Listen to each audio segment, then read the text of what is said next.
has been dominating headlines once again after admitting he has been texting pictures of himself to women. He resigned from Congress 2 years ago after first admitting to sending text messages while in Congress.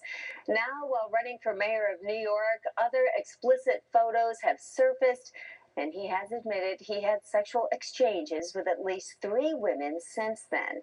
Several have called for him to get out of the race, but he's standing firm. With us this morning to talk about whether he can survive any of this, public relations expert David Johnson. David, thank you so much for being with us and to talk about this.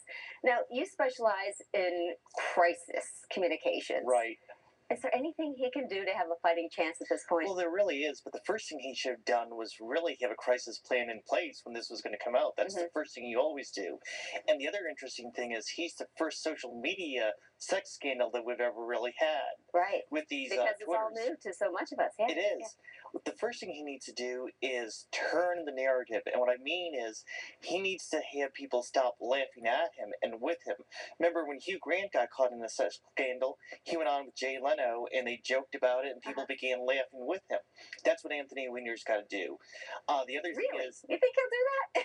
Well, you know, a good politician would, because a good politician realizes you can't go on the offensive on this. People are going to keep asking. The other good thing he should really do is hold a press conference. Let them throw everything out at him that they want to, and then say, I'm not going to answer it anymore. Exhaust the media. We've seen politicians do that in the past. Bill Clinton, for example, Governor Wise in West Virginia when he got caught in a sex scandal. And guess what? The story dies after that. Right. Now, and when he is, before cameras, his wife is usually with him by his side.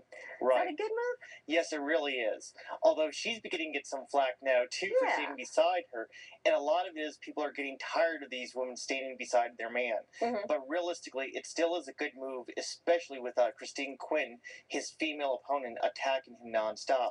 But the other thing he needs for her to do is begin holding some interviews, one-on-one interviews, saying, this is why I believe in Anthony, this is why I'm standing behind him, and this is why New York City should stand behind him as well. You think New York is ready to do that? I don't know. I mean, some of these polls show that he's still competitive. That's pretty surprising. Hey, since we have you here, I'm going to throw a question at you about Paula Deen. Is there anything for her left at this point to do? Realistically, the best thing she could do right now is settle the lawsuit and really announce that she's donating proceeds of her books and other royalties to a minority charity, and then step back for a while and let this dust settle. It's going to take a while.